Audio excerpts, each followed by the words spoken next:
अटीशर्ती किंवा काही रिलॅक्सेशन्स मिळालेले आहेत त्याची माहिती देण्यासाठी आणि आरोग्याच्या संदर्भामध्ये जी आता सद्यस्थिती आहे त्याची माहिती देण्यासाठी म्हणून आपण आज प्लीज बोलवली आहे. प्रथम मी CS साहेबांना विनंती करतो की आपण सर्वांना नमस्कार. आपल्याकडं जी आता सध्या आयसोलेशन वॉर्डामध्ये एकूण हृदयभावी कवटेमहाकाळशी रिलेटेड कालचं स्टेटस आहे. 3 पेशंट आपले आहेत आणि ते तिन्ही स्टेबल आहेत. कामेरीचा पेशंट पण स्टेबल आहे, आजी आहेत त्या, आणि निगडीचे 2 पेशंट आहेत तेही स्टेबल आहेत. आता 6 पेशंट आपल्याकडे एकूण आता पॉझिटिव्ह वॉर्डमध्ये ॲडमिट आहेत. तर याच्या अनुषंगानं आपण काल माननीय जिल्हाधिकारी सरांच्या बरोबर आम्ही त्या कंटेनमेंट झोनला भेट दिलेली आहे. तिथं साधारण 1040 घरं आणि 4680 एवढी लोकसंख्या कंटेनमेंटमध्ये गेलेली आहे. याचे सगळे एंट्री पॉईंट जरा विरळ आहे वस्ती, आणि तरीसुद्धा त्याच्या आत वस्तीत जाण्यासाठी आणि येण्यासाठी असा एकच पॉईंट आपण त्या 26 नंबर महापालिकेची शाळा आहे त्याच्या जवळ ठेवलेला आहे. त्या शाळेमध्येच त्या सगळ्या टीमचं जे सर्वेक्षणाच्या ज्या टीम आहेत त्या टीमचं काम चालू आहे आणि दैनंदिन सर्वेक्षण चालू आहे. कालच्या ह्याच्यामध्ये ILI किंवा सारीचा कोणताही रुग्ण तिथं आढळून आलेला नाही, पण रोज आपलं सर्वेक्षण चालू आहे. महापालिकेतर्फे तिथं जे काही निर्जंतुकीकरण किंवा फवारणी करायची आहे तेही कामकाज चालू आहे. आता याच्याशिवाय जे काल विजयनगरचे आपली जी सॅम्पल्स रिपोर्ट 34चा आला होता आणि 10चा येणार होता, तो 10चा रिपोर्ट पण प्राप्त झालेला आहे. 34 + 10 44 ही टोटल या विजयनगर केसशी संबंधित हायरिस्क कॉन्टॅक्ट आपण जे इन्स्टिट्यूशनल क्वारंटाईन केले होते तसेच आयसोलेशनमध्ये दाखल केले होते पूर्वी. आता हे सगळे मिळून 44 लोक यांचं सगळ्यांचं दुसरं सॅम्पलसुद्धा निगेटिव्ह म्हणून रिपोर्ट आपल्याला आलेला आहे. या सर्व 44 लोकांना आज आपण डिस्चार्जची प्रोसिजर चालू आहे तिथं, आणि या सगळ्यांच्या हातावर शिक्के मारून 14 दिवस अजून त्यांना आपण होम क्वारंटाईनचे आदेश दिलेले आहेत.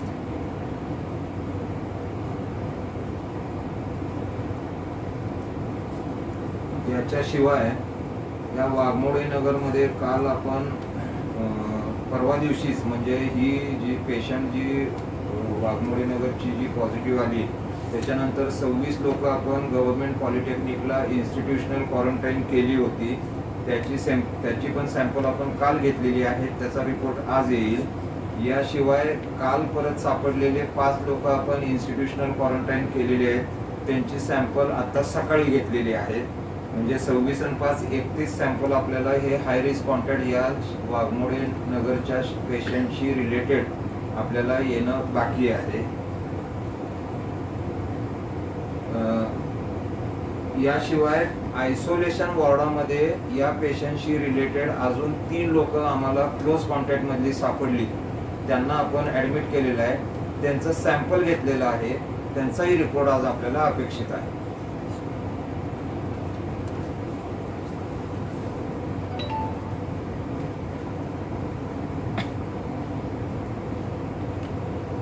त्याच्यामध्ये ही इंडेक्स केस आपली पहिली अंकुश कोळेकर होती, जी एक केस होती, त्या केसशी रिलेटेडच ही सगळी कुटुंबीय आहेत. त्यामुळं ह्याच्यामध्ये ती दुसरी त्याची पत्नी पॉझिटिव्ह आली आणि तिसरी ही केस पॉझिटिव्ह आली. एकाच कुटुंबातील आहेत. त्याचं इकडचा सेकंडरी कॉन्टॅक्ट जो आहेत तेच त्या पहिल्या केसचे पण रिलेटेड काही आहेत. त्यामुळे माननीय जिल्हाधिकारी सरांनी आम्हाला काल सूचना दिलेल्या आहेत की त्याप्रमाणे सगळ्यांचे कॉन्टॅक्टचं ट्रेसिंग व्यवस्थित करून घ्यायला पाहिजे. त्याप्रमाणे एकही कॉन्टॅक्ट तिचा चुकणार नाही याची दक्षता आम्ही घेत आहोत.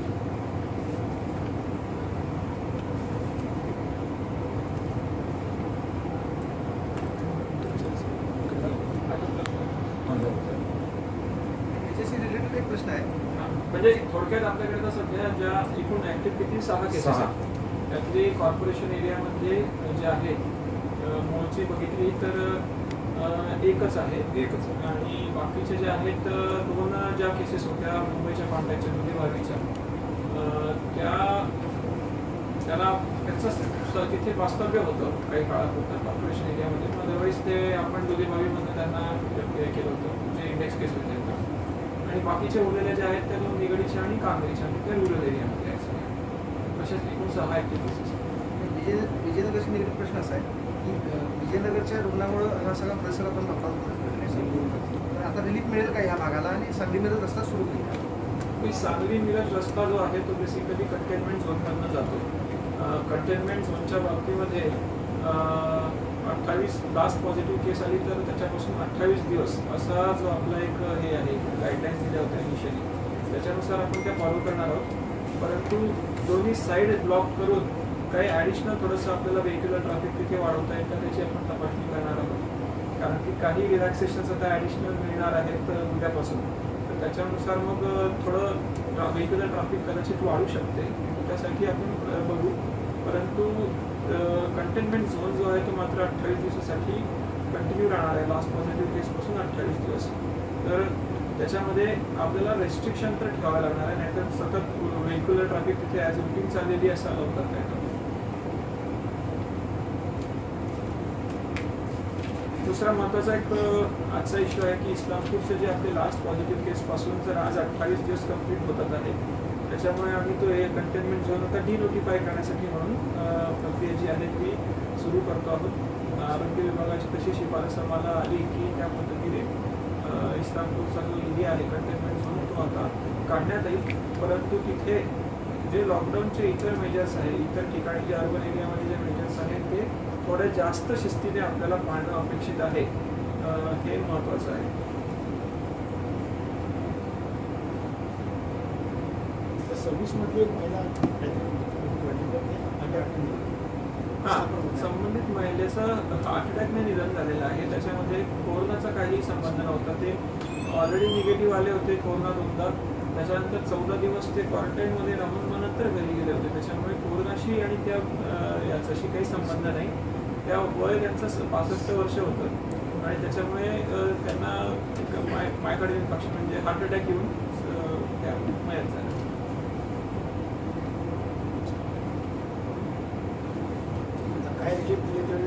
आरोग्यविषयक जर आता संपलं असेल तर मग बेसिकली आपली जी महाराष्ट्र गव्हर्नमेंटची कालची जी ऑर्डर निघालेली आहे की 3 तारखेपासून पुढे आता आपल्याला जे लॉकडाऊन कंटिन्यू केलेलं आहे त्याच्यामध्ये काय रिलॅक्सेशन्स आणि काय बंधन आहेत त्याच्याबद्दल मी माहिती द्यायला देतो आपल्याला.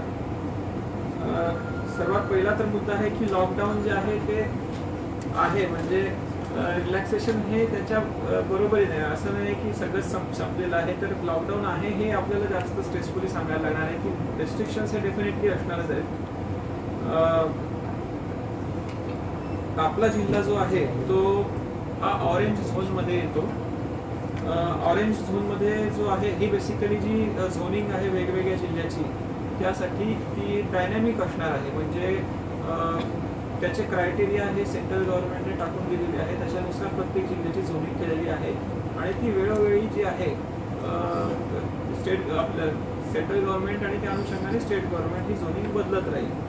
तर त्यानुसार 2 तारखेला जर आपण बघितलं 2 मेच्या दिवशीची आपली जी झोन आहे ती ऑरेंज झोन आहे आपला जिल्हा सांगली जिल्हा आणि आपल्याला आता त्याचे रिलॅक्सेशन जे आहे ते लागू होतील.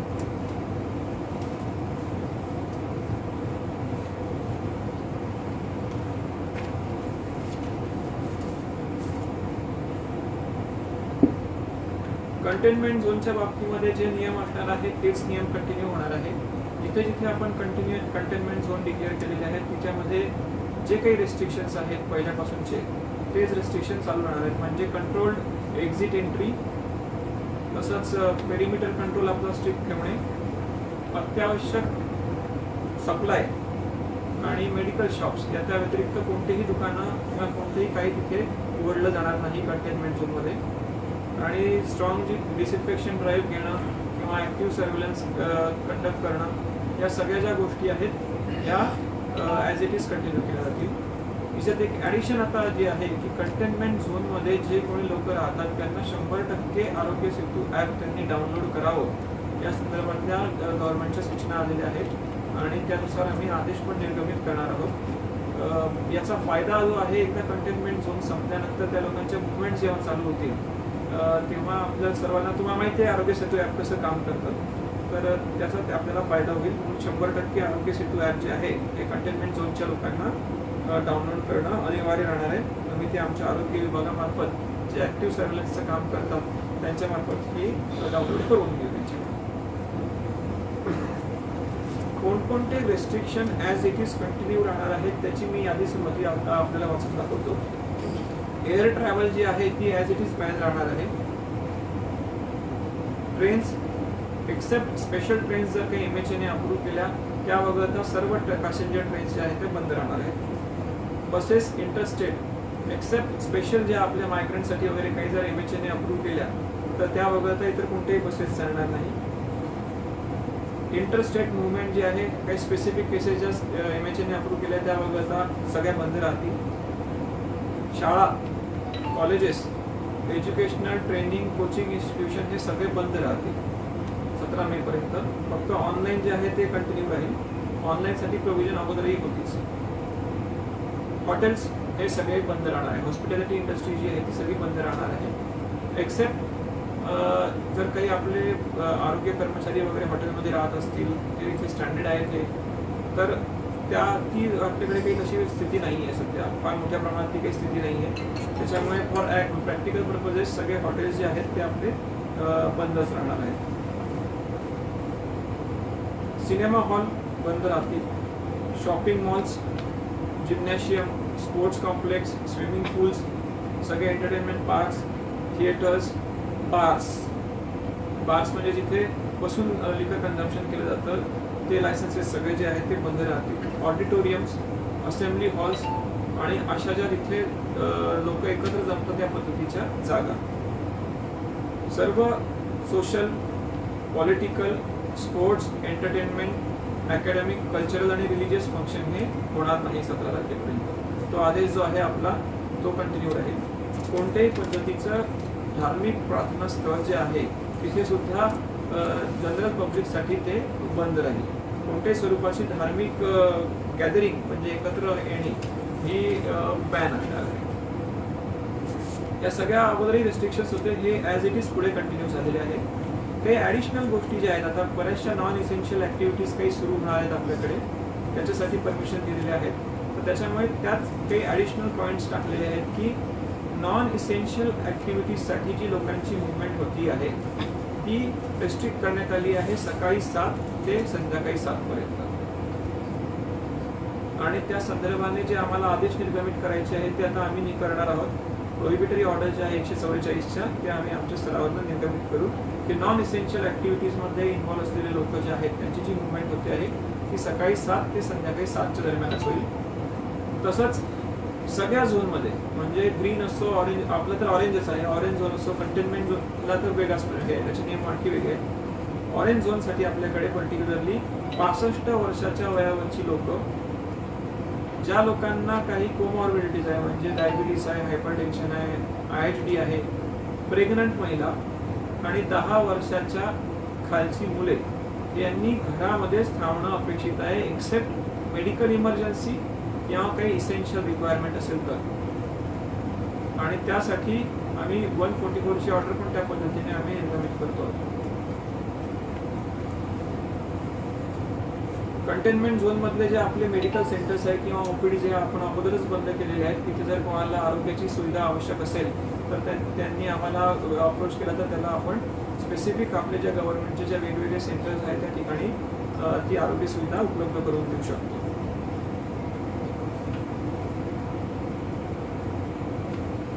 ऑरेंज झोन, मला वाटतं रेड झोनचं काही वाचण्याच्या अगोदर मला असं वाटतं की रेस्ट्रिक्शन आपला जिल्हा हा ऑरेंज झोनमध्ये असल्यामुळे मी सरळ ऑरेंज झोनच्या संदर्भामध्ये वाचतो. ऑरेंज झोनमध्ये ज्या गोष्टी रेस्ट्रिक्टेड असणार आहे म्हणजे इंटर डिस्ट्रिक्ट आणि इंटर डिस्ट्रिक्ट बसेसची जी मुवमेंट आहे म्हणजे आपल्या डिस्ट्रिक्टमध्ये पण बसेस फिरणार नाही किंवा आपल्या डिस्ट्रिक्टमधनं इतर ठिकाणी पण जाणार नाही अनलेस स्पेसिफिक मुवमेंटसाठी त्याला वेगळं अप्रुव्हल दिलेलं आहे. म्हणजे जसं आता इंटर डिस्ट्रिक्ट काही लेबरची मुवमेंट होते आहे त्याच्यासाठी जर स्पेसिफिक अप्रुव्हल आमच्याकडनं घेतलं असेल तरच ती बस मिळू शकेल, पण जनरल पब्लिकसाठी बसेस या सगळ्या बंद राहतील. टॅक्सीज ज्या आहेत, टॅक्सीज आपल्याकडच्या रिक्षा वगैरे ज्या आता आपण त्याला परमिशन देण्यात आलेली आहे पण त्याच्यावर रेस्ट्रिक्शन आहे 1 ड्रायव्हर आणि 2 पॅसेंजर. इंटर डिस्ट्रिक्ट मुवमेंट जी होणार आहे ती मुवमेंट होत असताना नेसेसरी ॲक्टिव्हिटीजसाठीच ती झाली पाहिजे, ज्या ॲक्टिव्हिटीज परमिटेड आहे त्याच्यासाठीच झाली पाहिजे आणि ती सुद्धा पास घेऊन झाली पाहिजे. त्याच्यासाठी जी शासनाची ई पासची प्रणाली आहे त्याच्यामधनं ते अप्लाय करू शकतात. जिल्हाधिकारी कार्यालयामधनं त्याला पासेस आम्ही इश्यू करू इंटर डिस्ट्रिक्ट ट्रॅव्हलसाठी. ते करताना सुद्धा 4 व्हीलरसाठी जे आहे ते 2 व्हीलरसाठी रेस्ट्रिक्शन, 4 व्हीलरसाठी रेस्ट्रिक्शन आहे 1 ड्रायव्हर 2 पॅसेंजर्स. 2 व्हीलरचं जर काही असेल तर त्याच्यामध्ये ओन्ली वन पर्सन, पाठीमागचा जो बसलेला असतो तो अलाउड नसणार आहे, एका व्यक्तीने जावं असं अपेक्षित आहे. या व्यतिरिक्त जे काही रेस्ट्रिक्शन्स आहेत ते आपल्याला काही रेस्ट्रिक्शन्स जे आहेत ते रेड झोन आणि ऑरेंज झोनचे कॉमन ठेवलेले आहेत. ते पण मी आपल्याला सांगतो कारण ते महत्त्वाचे आहे आपल्यासाठी. व्हेकलच्या बाबतीमध्ये पॅसेंजर्सच्या याच्यात मी आपल्याला ऑलरेडी नमूद केलेलं आहे. दुसरं, इंडस्ट्रीजचा जो मेजर इश्यू आहे की आता अर्बन एरियामधली रुरल एरियामधली इंडस्ट्री तर कम्प्लिटली चालू होणार आहे, त्याला काही रेस्ट्रिक्शन नाही आहे. इवन सुरुवातीला जी अकॉमोडेशनची फॅसिलिटी होती किंवा तिथे अकॉमोडेशन असावं किंवा डेडिकेटेड ट्रान्सपोर्टेशन फॅसिलिटी कंपल्सरीली केली होती, ती सुद्धा अट आता शिथिल करण्यात आलेली आहे. तर त्या अनुषंगाने रुरलमध्ये हे ॲक्टिव्हिटीज आपल्या इंडस्ट्रियल ॲक्टिव्हिटीला कोणतीही अडचण नाही. अर्बन एरियामध्ये इंडस्ट्रियल इस्टेट्स किंवा MIDC, पर्टिक्युलरली आपल्यासाठी इंडस्ट्रियल इस्टेट्स आहे आणि MIDC एरिया आहे सिटी एरियामध्ये आपल्या, त्या ठिकाणच्या सुद्धा ॲक्टिव्हिटीज ज्या आहेत त्या सुरू करण्यासाठी परमिशन दिलेली आहे. तिच्यामध्ये 100% अकॉमोडेशनची जी अट होती सुरुवातीची ती रिलॅक्स करण्यात आलेली आहे. डेडिकेटेड ट्रान्सपोर्टेशनची जी आहे ते डिझायरेबल आहे, म्हणजे अर्बन एरियामध्ये जर इंडस्ट्रीज असतील तर त्यांनी प्राधान्याने, म्हणजे तसं वापर करणं हे अतिशय योग्य राहील की बसेस वगैरे अलॉट करून डेडिकेटेड व्हेकलच्या मार्फत त्यांनी मजुरांची वाहतूक करणं अपेक्षित आहे. पण ते बंधनकारक करण्यात आलेलं नाही आहे. जे काही 4 व्हीलर्स असतील किंवा इतर बसेस आहेत त्यांना सुद्धा आता आपण परमिशन देतो आहोत. 2 व्हीलर्सला सुद्धा आपण नेसेसरी परमिशन देऊ अर्बन एरियामध्ये, पण असं डिझायरेबल नाही, कारण की मल्टिपल जर आपल्याला तिथे ट्रॅफिक कंजेशन झालं किंवा ॲडिशनल व्हेक्युलर मुवमेंट सुरू झाल्या तर संसर्ग वाढण्याचा पण धोका असतो. आणि आपल्या सगळ्यांनी हे लक्षात घेतलं पाहिजे की ही जी सगळी जी झोनिंग आहे ही डायनॅमिक झोनिंग आहे. जर आपल्याकडे काही संसर्ग मोठ्या प्रमाणात आढळून आला, आपण जर स्वयंशिस्त पाळली नाही, सोशल डिस्टन्सिंगचे नॉर्म्स पाळले नाही आणि जर केसेस वाढल्या तर बरेच जे आपल्याला रिलॅक्सेशन प्राप्त झालेले आहेत ते उद्या निघून जाऊ शकतात. त्यामुळे अर्बन एरियाच्या इंडस्ट्रीजसाठी डिझायरेबल असणार आहे की त्यांनी डेडिकेटेड ट्रान्सपोर्टेशन प्रोव्हाइड करावी. 100% अकॉमोडेशनची अट जी आहे ती रद्द करण्यात आलेली आहे. बाकी इसेन्शियल इंडस्ट्रीज ज्या आहेत त्या पूर्वीप्रमाणे आपल्या सुरू असणार आहे. बाकी जे आपले अर्बन रुरल इंडस्ट्रीजला MIDCची आपली वेबसाईट जी केलेली होती ती सुद्धा वर्किंग आहेच, त्याच्या थ्रू सुद्धा ते परमिशन घेऊ शकतात. कन्स्ट्रक्शन ॲक्टिव्हिटीजच्या बाबतीमध्ये अर्बन एरियामध्ये इन सिटू कन्स्ट्रक्शन, म्हणजे इन सिटू जे लेबर असतात, ज्या ठिकाणी लेबर राहायला आहेत अशा ठिकाणचे कन्स्ट्रक्शन हे अलाउड केलेले आहे. रिन्युएबल एनर्जीचे ऑलरेडी अलाउड होतेच, आणि रुरल एरियामध्ये कन्स्ट्रक्शन ॲक्टिव्हिटीजवरचे सगळे निर्बंध काढून टाकलेले आहेत, जी मागच्या ऑर्डरमध्ये सुद्धा त्याच पद्धतीने काढलेले होते. हा एक विषय महत्त्वाचा आहे आपण समजून घेणार की शॉप्सच्या बाबतीमध्ये, शॉप्समध्ये अर्बन एरियामध्ये मॉल्स हे बंद राहणार आहे, रुरल एरियामध्ये पण मॉल्स बंद राहणार आहे. अर्बन एरिया म्हणजे आपले महानगरपालिका आणि सर्व नगरपालिका नगरपंचायत क्षेत्र येथील मार्केट कॉम्प्लेक्स आणि मार्केट्स हे इथली शॉप्स जी आहेत बंद राहणार आहेत. फक्त तिथली अत्यावश्यक गुड्स जे विकणारे शॉप्स आहेत जे अगोदरही सुरू होते, त्यांना अगोदरही रेस्ट्रिक्शन नव्हतं, असे शॉप्स जे आहेत ते कंटिन्यू राहतील. Shops selling essential goods in markets and market complexes are permitted. Urban एरियामधले मार्केट्स आणि मार्केट कॉम्प्लेक्सेस जिथे असतील त्या ठिकाणी अत्यावश्यक जे काही गुड्स विकले जातात, जीवनावश्यक जे विकले जातात ते अलाउड राहतील.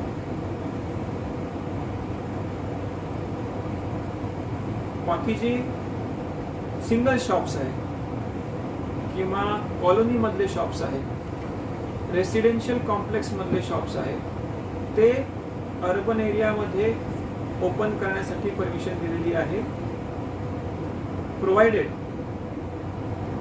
एका लेनवर किंवा एका ठिकाणी पर्टिक्युलरली लेन हा न करता एका ठिकाणी आपण जर बघितलं 5 शॉप जर असे लगातार एकत्रित असतील तर 5 पेक्षा जास्त जर शॉप्स असतील तर त्या ठिकाणी आपल्याला केवळ फक्त इसेन्शियल गुड्स विकणारे दुकानं जी आहेत ती अलाउड केलेली आहे आणि 5 पेक्षा कमी शॉप्स असतील तर त्या ठिकाणी इसेन्शियल नॉन इसेन्शियल असं कोणतेही डिस्टिंक्शन न करता ती दुकानं उघडी ठेवली जातात. हे कोणासाठी?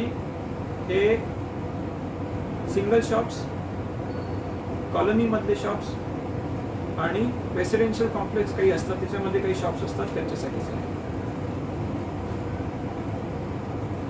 रुरल एरियामध्ये सगळे शॉप्स एक्सेप्ट मॉल ओपन राहतील. मॉल्स हे बंदच राहणार आहे रुरल एरियामध्ये, बाकी सगळे शॉप्स जे आहेत ते ओपन राहतील.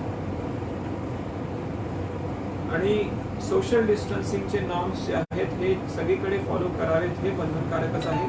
त्यामुळे जास्तीत जास्त जे काही दुकानं या अटी शर्तींनुसार ओपन होऊ शकतात त्यांनी आपल्याकडे मार्किंग करून घेणं आवश्यक आहे. जर काही ठिकाणी आम्हाला सोशल डिस्टन्सिंगचे नॉर्म्स फॉलो होत नाही असं आढळून आलं तर संबंधित शॉप्स आपल्याला बंद करायला लागतात.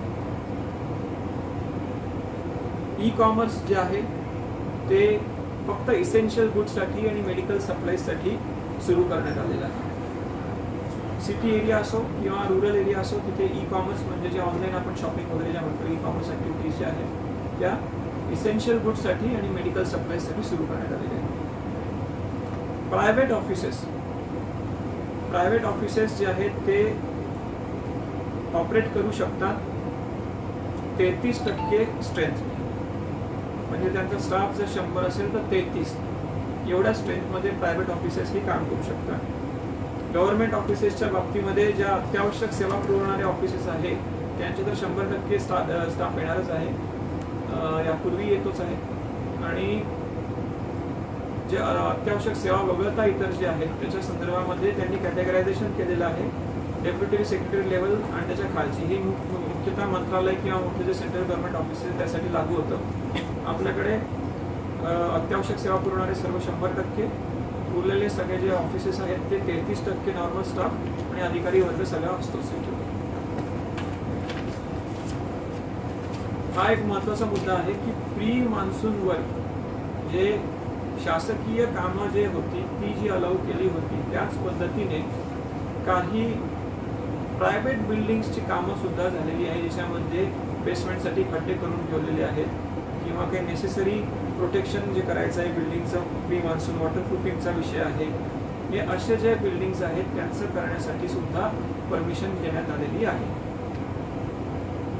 म्हणजे pre monsoon works by government agencies त्या पहिल्यापासूनच अलाउड आहेत, ते पुढे कंटिन्यू राहील.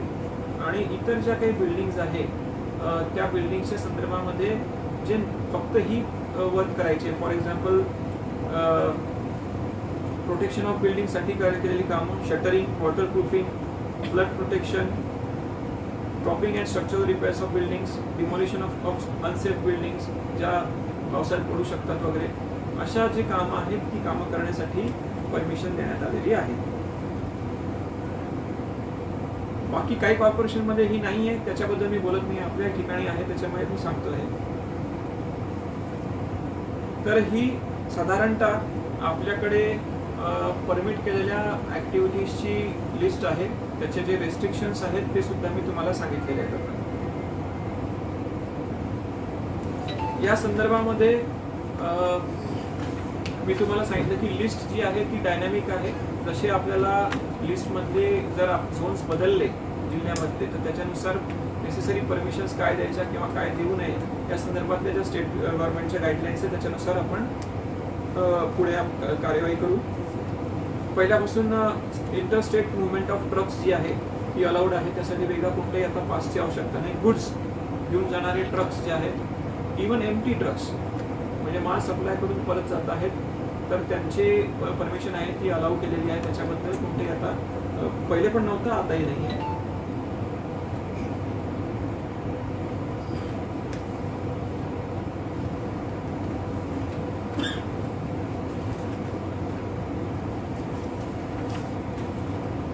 इथून पुढेही मास्क घालणं हे सगळ्यांना बंधनकारक असणार आहे. काही ज्या डायरेक्टिव्ह दिलेल्या आहे कोविड-19च्या मॅनेजमेंटसाठी, त्या म्हणजे काही जे रिस्ट्रिक्शन्स आहेत किंवा काही हे रूल्स आहेत, रेग्युलेशन्स आहेत, त्याच्याबद्दल मी आपल्याला सांगतोय.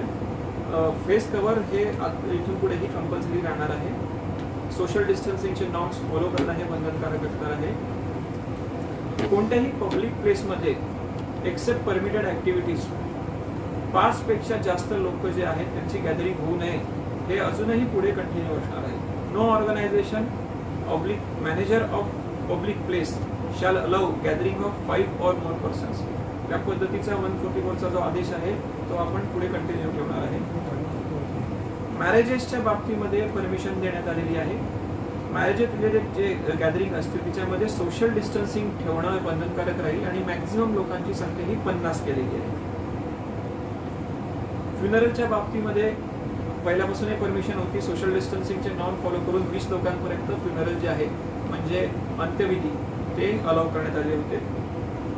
स्पिटिंग ही ऑलरेडी आपण ऑर्डर काढून हे जे थुंकणे आहे सार्वजनिक ठिकाणी थुंकणे त्याला बंधन केलेलं आहे. त्याच्यावर 181ची कारवाई आपण करतोच आहोत जर अशा पद्धतीचा कोणी व्हायोलेशन केलं तर. त्या संदर्भात फाईन ॲड करण्यासाठी पण आता आपण ऑर्डर इश्यू करणार आहोत. पब्लिक प्लेसवर जर कोणी थुंकलं तर त्यांच्यावर फाईन सुद्धा चार्ज करण्यात येणार. पब्लिक प्लेसमध्ये दारू, पान किंवा टोबॅको म्हणजे तंबाखूजन्य पदार्थ यांचं कन्झम्पशन करणं हे अलाउड नसणार आहे. पानची शॉप्स, तंबाखूजन्य पदार्थ, तंबाखू यांची विक्री करणारे शॉप्स हे बंदच राहणार आहे. हे उघडले जाणार नाही. म्हणजे पानपट्टी वगैरे जे आहे ते सगळं बंद राहणार आहे. लिकर विकणारी जी दुकानं आहेत त्या संदर्भामध्ये सोशल डिस्टन्सिंग ठेवून त्याला परमिशन देण्यात आलेली आहे. 5 पेक्षा जास्त लोक एका वेळी त्या दुकानामध्ये राहणार नाही ही अट आहे. या संदर्भामध्ये एक्साइज डिपार्टमेंट ॲडिशनल काही सूचना असतील त्या निर्गमित करत आहे. काही जे आपल्याला शंका असतील कारण की हा जो आपल्याला प्रोव्हिजन आहे ती इतर शॉप्सची रिलेटेड जी प्रोव्हिजन मी आपल्याला सांगितलेली आहे म्हणजे मॉल, शॉपिंग आपले मार्केट कॉम्प्लेक्स आणि मार्केटच्या संदर्भात जे प्रोहिबिशन आहे त्याशी निगडीत असून त्यांना एकत्रित वाचलं पाहिजे. तर त्या अनुषंगाने काही स्पेसिफिक इन्स्ट्रक्शन जे आहे ते एक्साइज डिपार्टमेंट देणं अपेक्षित आहे. तर ते मिळाल्यानंतर ते आपल्याला सांगण्यात येईल. परंतु करंट परिस्थितीमध्ये तेच आहे की लिकर शॉप जे आहे त्याला अलाउ केलं जाईल. पण या गाईडलाईन्सनुसार ज्या ठिकाणी शॉप्स बंद करणं बंधनकारक आहे त्या प्रोव्हिजनची याला एकत्रित वाचावं लागेल आपल्याला.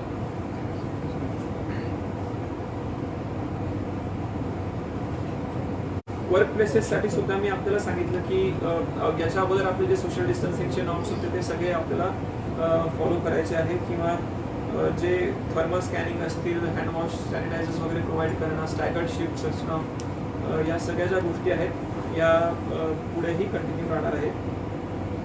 सर्व वर्कचे जे आपले इंडस्ट्रीज आहे किंवा मोठे ऑफिसेस आहे त्या ऑर्गनायझेशन्सने सुद्धा आरोग्य सेतू ॲप जे आहे हे डाउनलोड करणं हे बंधनकारक करण्यात आलेलं आहे. कारण इथे लोकांची मुवमेंट होत राहते त्यामुळे आरोग्य सेतू ॲप तिथे सर्व लोकांनी डाउनलोड करणं हे बंधनकारक केलेलं आहे.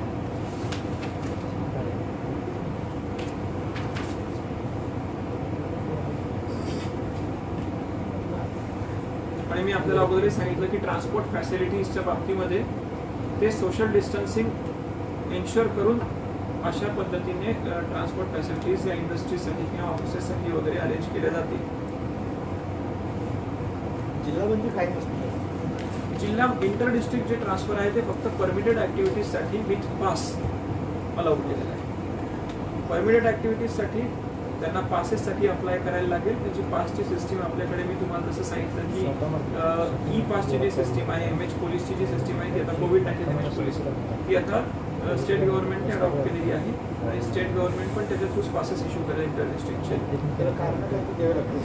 हां, नेसेसरी तिच्यात सगळे डिटेल्स आहे. व्हेकल वगैरे काय असावं, किती लोक असणार आहेत, कारण काय आहे, ते सगळं डिटेल आहे. ते तपासूनच त्याला परमिशन देण्यात येईल. काही आपलं कर्मचारी वर्ग आहे शासकीय जो कोल्हापूर जिल्ह्यात राहणार आहे त्यांना इकडं सोडलं जात नाही अजून. नाही आम्ही त्याच्यामध्ये जो हे घेतलेला आहे की आरोग्य विषयक जे कर्मचारी आहेत त्यांना आपण जाऊ देतो इसेन्शियल सर्व्हिसेसमध्ये असल्यामुळे, आणि शासकीय कर्मचाऱ्यांना सुद्धा सध्या आपण ते अलाउ केलेलं आहे. अंकलीमध्ये अडवलं जातं जास्त करून. आता हे मी तुम्हाला वारंवार इकडे येणार आहे सांगतो, स्टाफ हा हेडक्वार्टरला असणं अपेक्षित आहे. त्यामुळे माझी पुन्हा सगळ्यांना आव्हान आहे की असं काही जे असतील त्यांनी तक्रार न करता हेडक्वार्टरला असलं पाहिजे. खाजगी उद्योग सुरू होते. हो, गव्हर्नमेंट ऑफिसेस सगळे सुरू होणार. 33% स्ट्रेंथने सुरू होणार. कोर्टाचं काही कोर्ट सुरू कोर्टाच्या बाबतीत तिच्यामध्ये उल्लेख नाही आहे. त्याचे वेगळे डायरेक्शन्स येतील कदाचित, कोर्टाला वेगळे डायरेक्शन्स येतील. कोर्ट स्वतः घ्यायचं सर, हां डिसिजन कोर्ट स्वतः घ्यायचं. सर एका जागेमध्ये 5 पेक्षा जास्त दुकानचं ओपन असतील, ओपन करता येणार नाही. गणपतपेठ सुरू राहणार नाही, तोच आहे. जर आपण ही प्रोव्हिजन डिटेल बघितली तर मार्केट्स जे म्हटलेले आहे, मार्केट एरिया ज्या ठिकाणी आपल्या दुकानं मोठ्या प्रमाणामध्ये असतात, आणि अशा ठिकाणी जर करंट आपण गाईडलाईन्स बघितल्या तर हे दुकानं फक्त इसेन्शियल गुड्स सर्व्हिसेस गुड्ससाठीचे जे विक्रीचे दुकान आहेत तेवढेच ओपन होऊ शकतात असं दिसतं आहे. आणि मार्केट्स जे आहे, डेझिग्नेटेड मार्केट जे आहे ते तर बंदच ठेवणं सांगितलेलं आहे. तिच्यातही फक्त इसेन्शियल गुड्स जे आहेत ते विकली जाईल. म्हणजे थोडक्यात जर आपण बघितलं की व्यापारी एरिया जिथे मोठ्या प्रमाणात दुकानं आहेत एकत्र, त्या ठिकाणी इसेन्शियल गुड्स जीवनावश्यक वस्तू विकण्यासाठीच ती दुकानं उघडली जातील असं करंट ऑर्डर दर्शनाचं.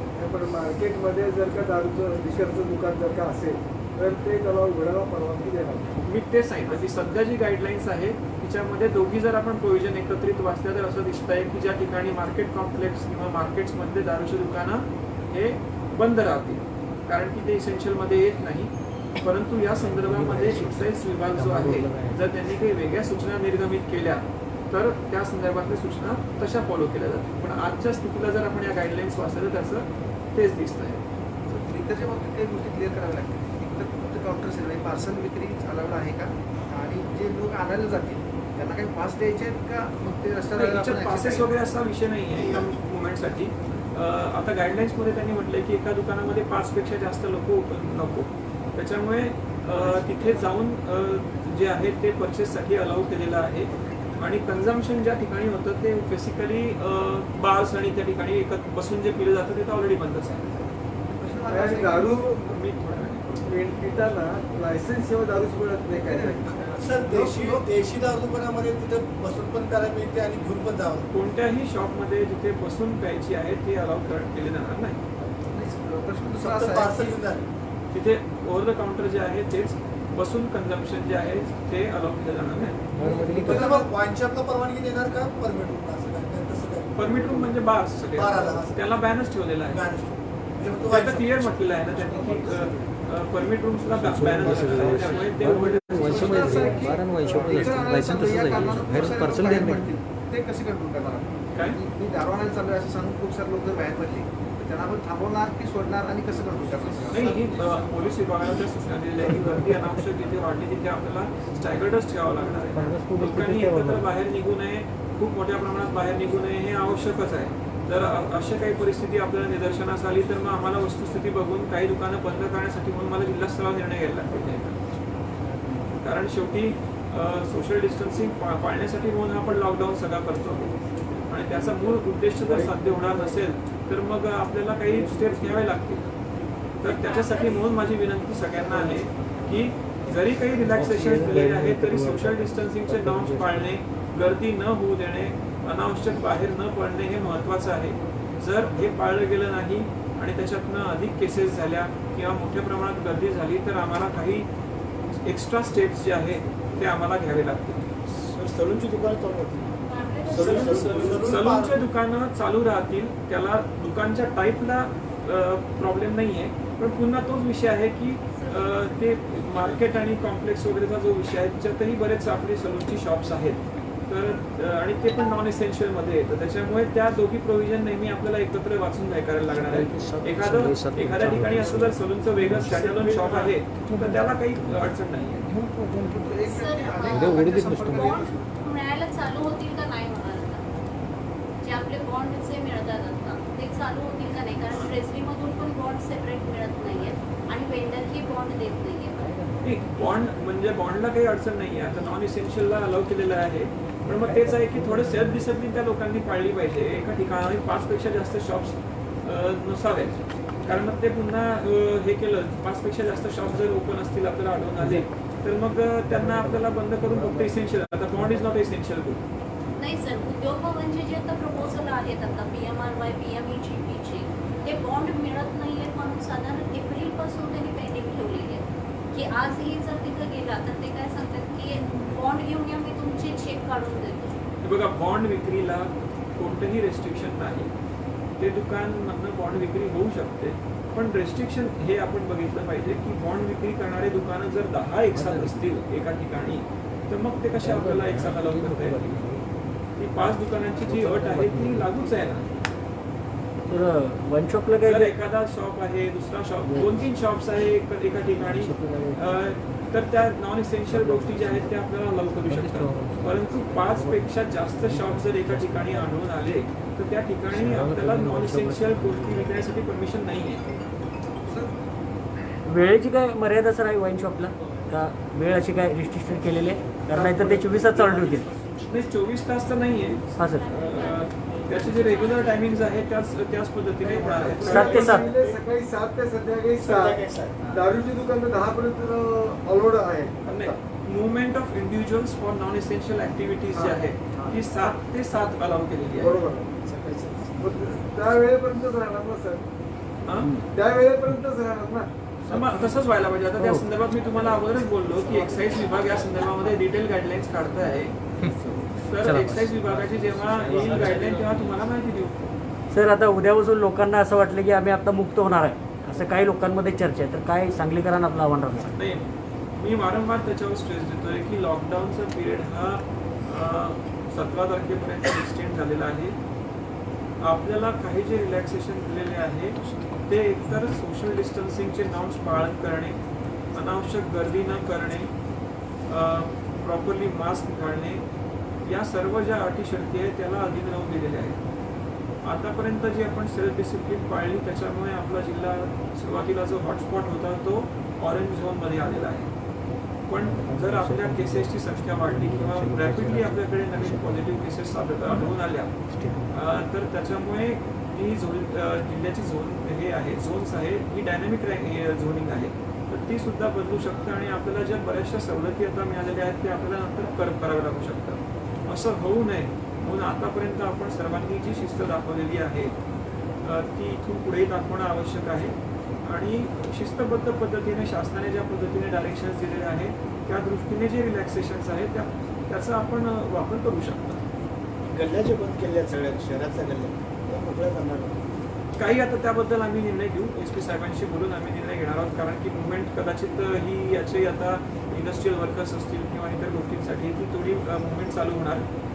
तर त्या संदर्भामध्ये आपल्याला काही ज्या गल्ल्या आहेत त्या डिकंजेस्ट करणं ज्या तिथून काही हे रेस्ट्रिक्शन्स काढणं हे याच्यावर विचार करावा लागेल. बाहेर जाण्यासाठी किती लोकांनी आज केलं? जिल्ह्यातून काय बाहेर पाठवले? माझ्याकडे आता जे सध्या डिटेल्स नाही आहेत ते मी आपल्याला सांगतो त्याच्यामध्ये. पण सर येणाऱ्यांची काही खबरदारी घेतली जाईल? येणाऱ्यांसाठी मी कालच सांगितलं आपल्याला की चेकपोस्ट आपण सगळीकडे एस्टॅब्लिश येणारी आणि बाहेर जाणारी आहेत ना त्यांना आम्हाला क्वांटिटी मिळत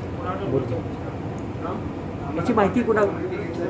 ॲडिशनल कलेक्टर हे आपले नोडल ऑफिसर आहे या सर्व मुवमेंटसाठी, तर आपण त्यांच्याशी संपर्क साधू शकतात. ते तुम्हाला जो आम्ही शासनाकडे रिपोर्ट देतो शासनाला पण आम्हाला एक त्यांच्या मेंबरशिपवर ही रिपोर्टिंग करायची आहे तर त्यांच्याकडे ती माहिती आपण घेऊ शकतो. सर एक प्रश्न उपस्थित होऊ शकतो उद्या तो आज विचारला की सलग 10 दुकानगाड्यांचा एक कॉम्प्लेक्स आहे समजा आणि त्या लोकांनी तुम्हाला हे सांगितलं की आम्ही अल्टरनेट डेज उघडतो 5-5 दुकानं, तर तुम्ही अलाउड करणार का? हा, हे सगळे जे विषय आहेत ह्या संदर्भामध्ये आज आमची VC आहे, याच्यामध्ये आम्ही क्लॅरिफिकेशन घेऊ. हा माझ्या पण विचार आला होता की जर सेल्फ डिसिप्लिन कोणी दाखवून 5पेक्षा कमी जास्त दुकानं आपण तिथे आपण ओपन केली तर त्यांना अलाउ करता येईल का? सोशल डिस्टन्सिंगचे नॉर्म्स ते फॉलो होतात आहे, तर हा विषय आम्ही रेज करणार आहोत.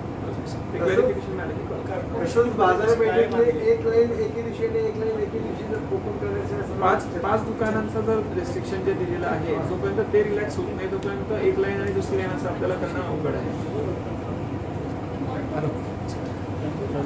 सर परराज्यातले जे लोक अडकलेले आहेत मिरजेमध्ये आहेत त्यांना बाहेर त्यांच्या मुवमेंट्स आता सुरू झाले, त्यांचे प्रस्ताव वगैरे तयार करण्यात चाललेले आहे. आमच्याकडे काही प्रस्ताव दाखलही झालेले आहेत, जे वैद्यकीय तपासण्या करून वगैरे करतो आहोत. त्या संबंधित राज्यातली परमिशन घेणं जे आम्हाला आवश्यक आहे त्याची प्रोसेस पहिले करावी लागेल. काही राज्यांमधनं आता आम्हाला असं कळत आहे की आम्हाला स्पेसिफिक परमिशन देणार नाही, आम्ही आमच्या स्तरावर स्क्रीनिंग करून घेऊ, त्यामुळे पाठवू शकतो असं 1-2 राज्यांनी स्टँड घेतलेला आहे. अशा राज्यांचे लोक आहेत त्यांना आपण इमिजिएटली परमिशन देऊ, परंतु बरेचसे जे स्टेट्स आहेत ते ऍक्सेप्ट करण्यासाठी अगोदर पहिली परमिशन मागतात किंवा आम्ही त्यांना परमिशन देऊ, बघत आम्ही त्यांना आतमध्ये घेऊ. तर त्यांच्या बाबतीमध्ये प्रस्ताव आपल्याला संबंधित राज्यांना पाठवण्याची प्रक्रिया सुरू आहे. कोटाहून स्टुडंट्स आले, 14 स्टुडंट्स आहेत. त्यांना आता आपण इन्स्टिट्यूशनल क्वारंटाईन केलेलं आहे. त्यांचे टेस्ट करणार आहोत, सॅम्पल्स आपण सॅम्पल ओके.